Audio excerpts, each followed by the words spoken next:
Now, in this video, we're going to be talking about the different elements of communication, okay? Now, there is a breakdown. We have tonality, we have body language, and then we have the actual words we say. There's a famous quote that says, it's not about what you said, it's about how you said it. There's this quote I really like that says, it's not about what you say, it's how you say it. And this is very powerful because it's true.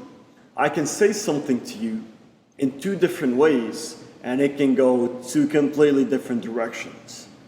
I can say to you, you have a really nice smile. Or I can say, you have a really nice smile.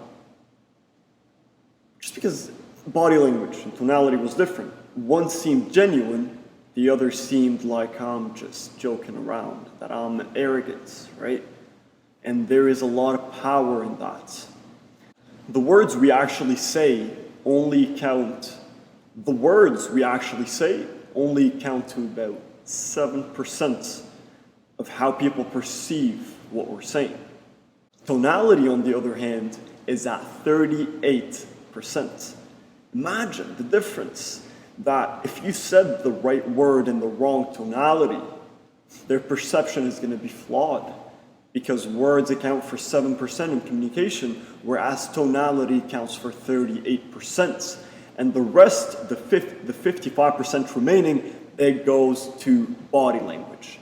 If I say something to you with my arm crossed, looking around, and I'm like, yeah, I'm having a good time. You can just feel that I'm not having a good time. Let's be real, right? But if I say, I had an awesome time, you pause. Really shows people that you're being genuine. You smile, you look them in the eyes, have open body language. I really enjoyed my night with you. You feel it, right? The tonality is a lot warmer, it's a lot deeper. Right? And this makes all the difference.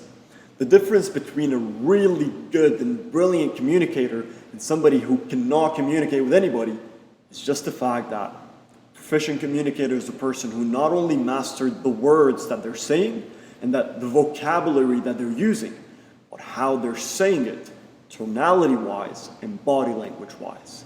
And if you work on those elements and you develop your skills when it comes to verbal communication, when it comes to tonality perception, and when it comes to open and opposed to closed body language, that itself will give you a competitive edge over others when it comes to communication and conversation scenarios, okay?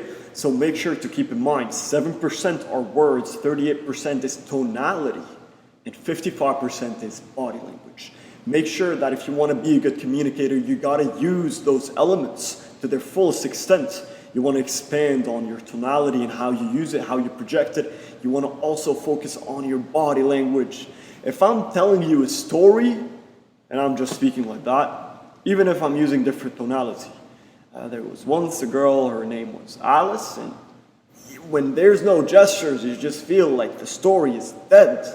You want to be more. You want the other person to feel that you're really involved in what you're saying because it shows that you're saying something important.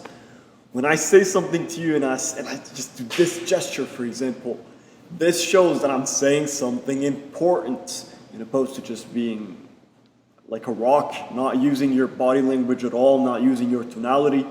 You know, oftentimes you talk to people and you're like, this person is really monotone, and nobody likes that.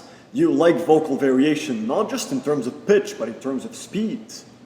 You want to be able to speak to somebody slowly and let some ideas sink in.